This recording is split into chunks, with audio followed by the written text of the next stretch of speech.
The topics that I'm covering today are topics that I think were of interest for last season and will be of interest in the season going forward.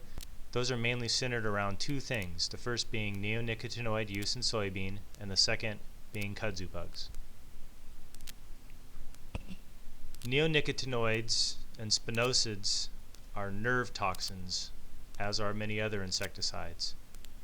The thing that makes neonicotinoids unique is that they act on nicotinic receptors, and this is what puts them in their particular mode of action, which is classified as a 4A. Their mode of action is very similar to nicotine. Nicotine acts on those same receptors. Those classifications are important because we use those for resistance management. So we would expect if a pest becomes resistant to a certain type of insecticide, that it may be cross-resistant to an insecticide more quickly and easier if it shares the same mode of action. So for example, if we had an insect that was resistant to thiamethoxam, for example, that's mode of action 4A, we would expect that it might be cross-resistant to imidacloprid. That's something that's also in 4A. That's not necessarily always the case, but it's more common than if it's, say, something between a 4 and a 5. And similarly, we would expect more cross-resistance between a 4A and a 4B than we would between a 4 and a 5, for example. The thing that makes an insecticide very effective also makes it a bad insecticide. So if we think about something like DDT, one of the reasons why it was such a great insecticide is that it was very widely effective. It killed many different insects. But that also made it a bad insecticide because in addition to killing many different insects, it killed a lot of other things in the environment that we didn't necessarily want to kill. Those are called off-target impacts. The good thing about neonicotinoids is that they're not widely effective, but that they are selective.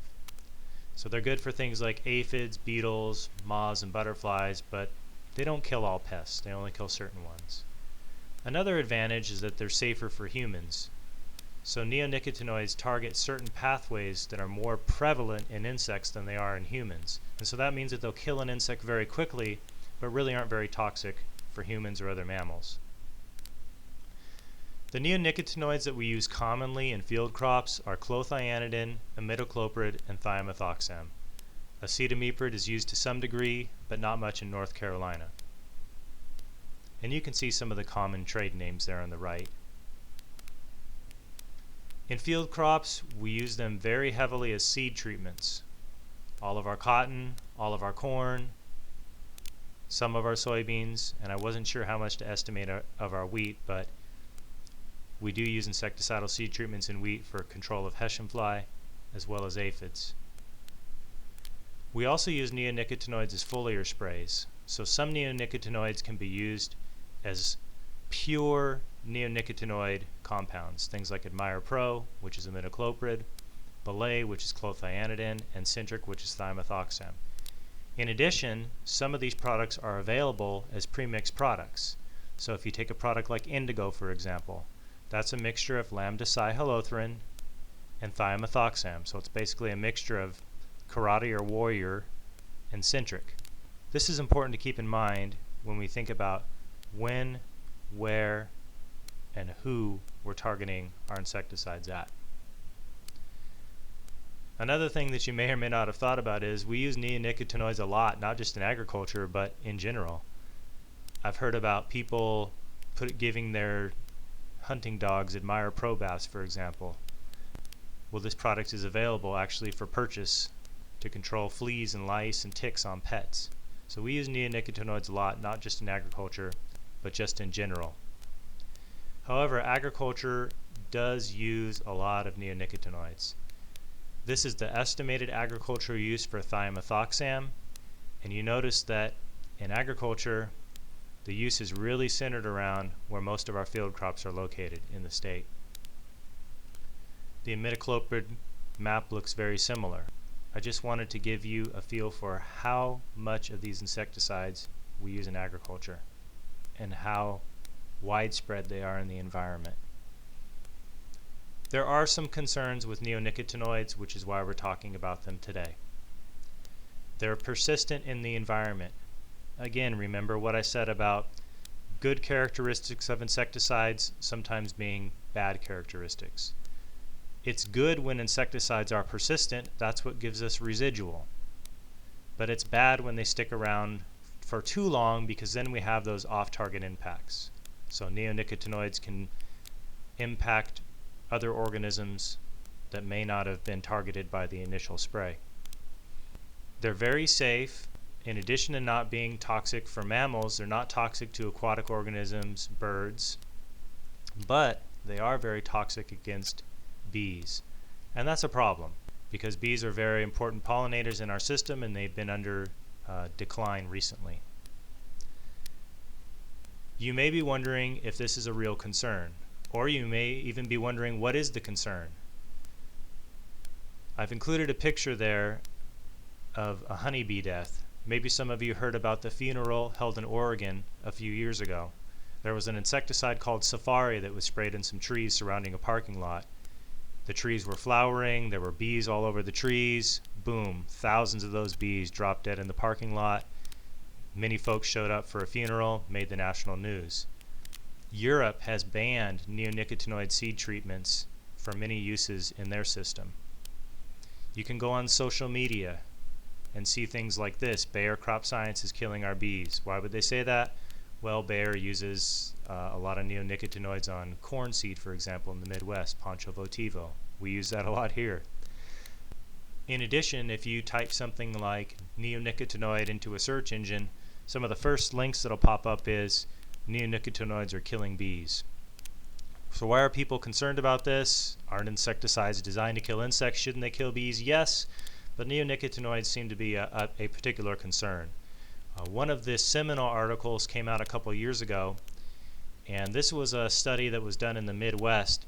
And what it showed was that in the Midwest, when the planters are going through the field, they're shooting out a bunch of exhaust. And the exhaust is actually contains some neonicotinoid dust that comes off of that seed coating and then moves into the environment, and it can blow into the soil, be picked up by the weeds surrounding crops, bees, and it really is more persistent in our environment than probably a lot of us previously thought. And that's not a good thing. The positive part of the story here is that a lot of the formulations of seed treatments now have been done so that this problem is taken care of. There's safer ways to coat and plant the seed now. There are some real questions that have been answered. One of the questions is, so we're spreading neonicotinoids through planting and use of field crops in the environment. Okay, what is that doing to change bee behavior? Now I'm going to sort of spin this from a field crops perspective. We do know that there are minimal effects on honeybee behavior when neonicotinoids are below 20 nanograms per gram. Where is a honeybee likely to be exposed to a neonicotinoid for corn, for example? On the pollen. Corn pollen is not very attractive to bees. It's not very nutritive, but bees will go to corn some in the summer if there's nothing else flowering around. And how much neonicotinoid is in the corn pollen? Well, the highest detected was 7 nanograms per gram. That was the highest, so it's nowhere near anything that's going to affect bee behavior. In addition, a publication recently done from some studies in the Mid-South showed that bees are not likely to be exposed to neonicotinoids under average realistic conditions, and so these Midwestern results that were found with corn likely don't apply across the U.S. However, science is only one of the concerns that EPA uses to guide decisions, and realize that this is a very emotionally charged issue, and we still don't have all the questions answered scientifically about neonicotinoids and their effects on bees. So one of the things that we're seeing are changes to pesticide labels, and this is in response to what we've been talking about, an attempt to protect pollinators. One of the things that you're going to be seeing on new pesticide labels going forward is something called a bee advisory box.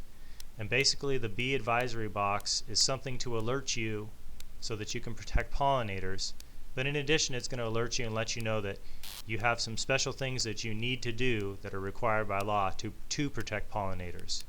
You'll be keyed into this EPA advisory by the bee icon that you see there. It signals that this pesticide has a potential hazard to bees. And then in addition, there's some other labeling things that will help guide you to take actions to protect those pollinators.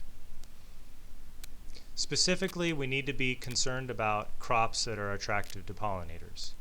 In field crops, our most attractive crop, almost without a doubt, is soybeans. Soybeans have abundant pollen, abundant nectar for bees. Soybeans are capable of self-pollination. They don't need insects to pollinate them, but they are attractive to them. They actually have honey guides on the flowers. We can't see these with our human eyes, but bees, which can see infrared, see these guides, and it actually helps them land into the flower where they'll take the nectar rewards. So soybeans can be attracted to bees when they're flowering. Again, we mentioned corn, not very attracted to bees, but they can be present on it, foraging on the pollen. Cotton has pollen that is not attracted to bees. It's sticky, they don't like it, but it does have abundant nectar, so bees can and will forage on cotton. And finally, wheat is not an attractive crop to bees. It's self-pollinated, probably not something that we need to worry about. So I think we need to worry most about probably soybeans, cotton, and corn in that order. What are the changes that you're going to have to make in your practices to follow by these labeling guidelines? Well, when a crop is attractive to bees, that is, say, when soybeans are flowering, you cannot apply an insecticide when the bees are foraging. It's going to tell you that you cannot apply the product while bees are foraging. You have to make the application after sunset, or you have to make the application when it's below 55 degrees, or the government says there's some kind of health emergency, you can spray this crop. I haven't seen a lot of you guys on the highboy there after dark making sprays. There aren't a whole lot of 50-degree days in the summer. What are we going to do? Well, the change that I think you need to make in terms of your management practice is, number one, you need to start documenting when you've reached an economic threshold. So you can apply an insecticide when there's an imminent threat of significant crop loss. But you also have to document that this is consistent with an IPM plan or a predetermined economic threshold. The second thing that you have to do is notify beekeepers that have bees in the area no less than 48 hours prior to the time that you plan to spray. This is going to be a toughie. I know sometimes spray decisions are made on the fly, but every effort has to be made to contact those beekeepers.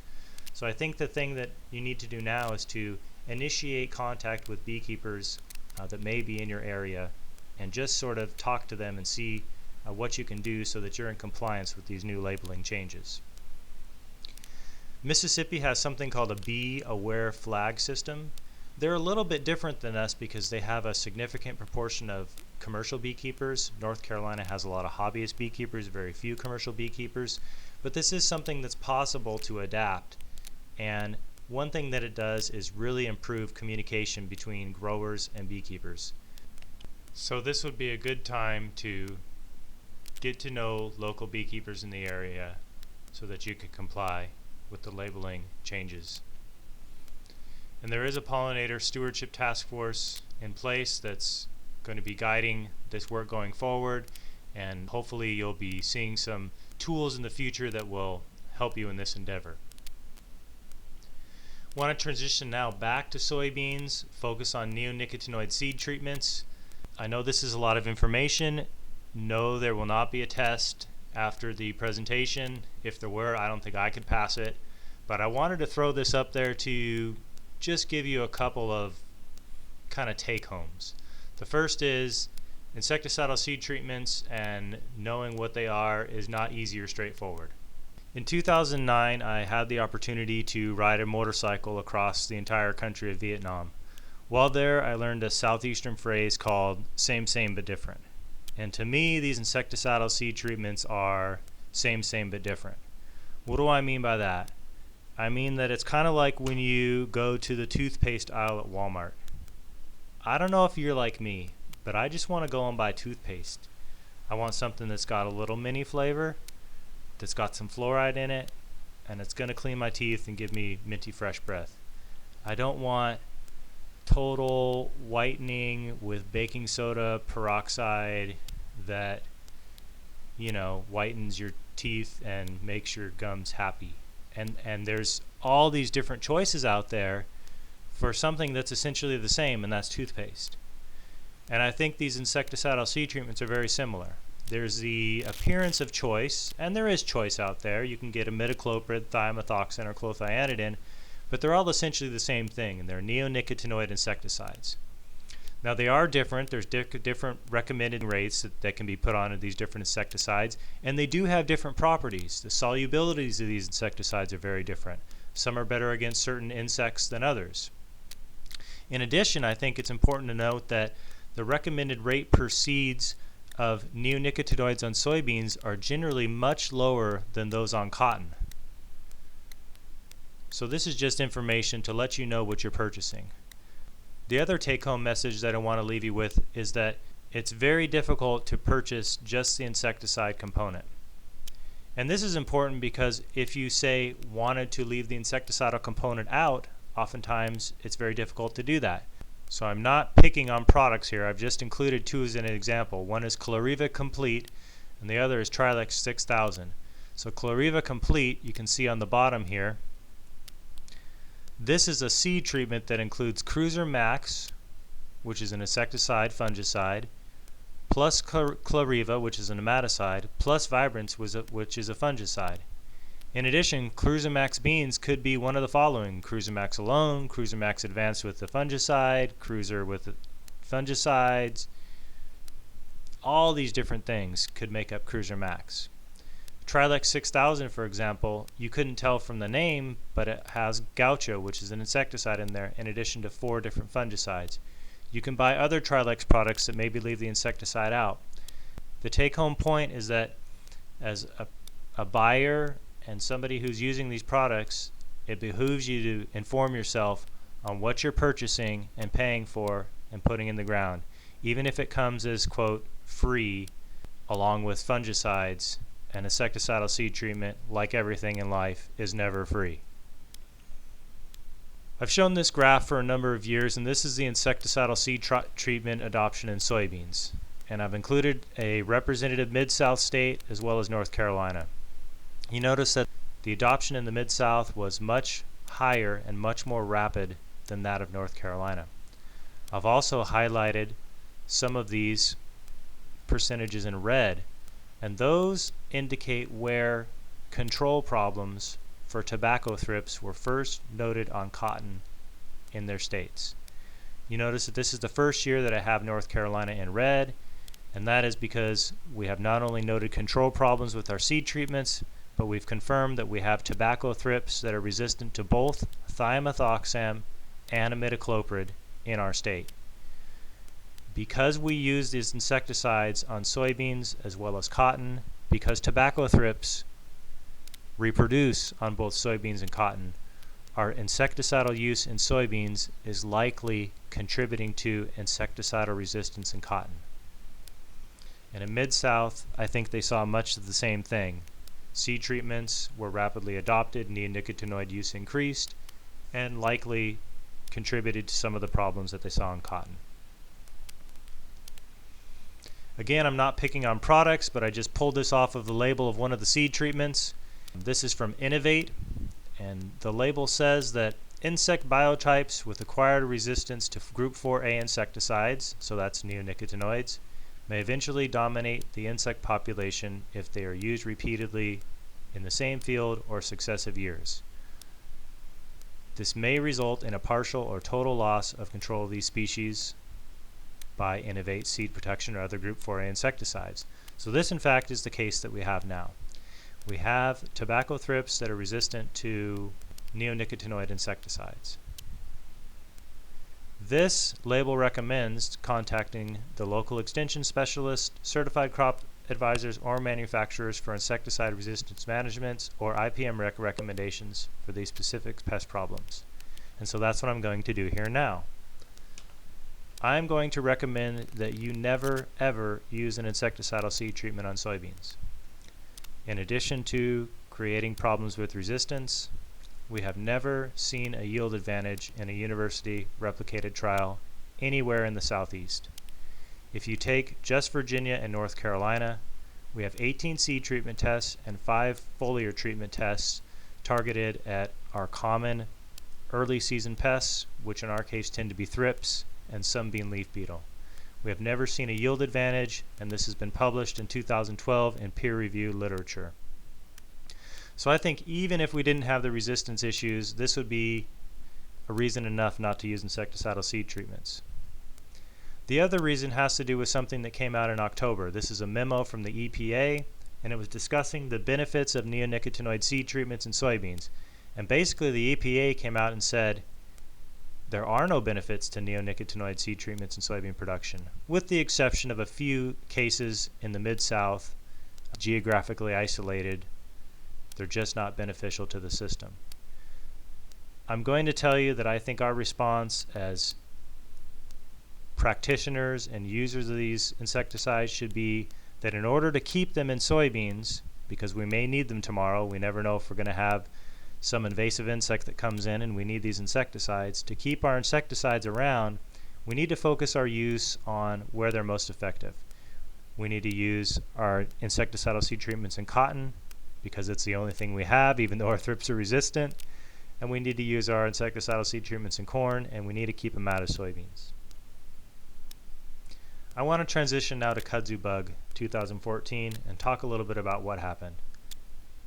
What happened was that, much like this dud firecracker, kudzu bugs went off without a bang. They just simply weren't around this year.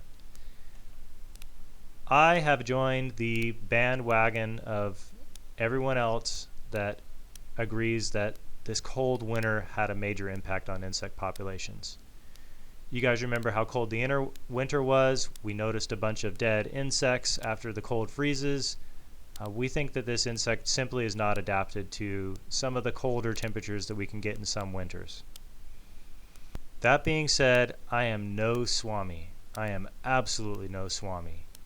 But I can take the winter outlook from the National Weather Service in Raleigh and predict that based on their outlook, in North Carolina, we should have a normal winter in terms of temperature and maybe a little bit wetter. If this is the case, I think that we should expect, based on weather, to see more kudzu bug next year than we saw in 2014. Based on this, I think that we should expect to see more kudzu bug in 2015 than we saw in 2014. However, we may get a little help from something called Paratelinomus saccharelis. That's a mouthful, but there's no common name for this baby. This is a parasitic wasp that attacks kudzu bug eggs. Only attacks kudzu bug eggs. We have not yet seen it in North Carolina, but it is present in South Carolina. We think that one of the ways that it's spreading is by hitching a ride on kudzu bugs. So if we see more kudzu bugs in 2015, there's a greater chance that more of these bugs will move up from South Carolina and we'll get the parasite that may help us out in terms of reducing populations. One other thing that helped us out in 2014 was beneficial insects. Beneficial insects like this big eye bug nymph that you see on the left are probably not much good if you have 1,000 eggs and one big eye bug nymph. But in years where you don't have a lot of pests around, like last year, maybe you'll have 10 kudzu bug eggs and one big-eyed bug nymph. And in those cases, the predators can make a big difference. So I think beneficial insects helped us out some. In addition, we had conditions that were really good for a pathogen called Beauveria bassiana. Beauveria bassiana is a fungus, and it tends to be favored by moist, humid conditions, and we had those conditions both in 2014 and in 2013 that in some areas of the state did help us control kudzu bug some. This picture that you see here is from either Johnson or Wayne County.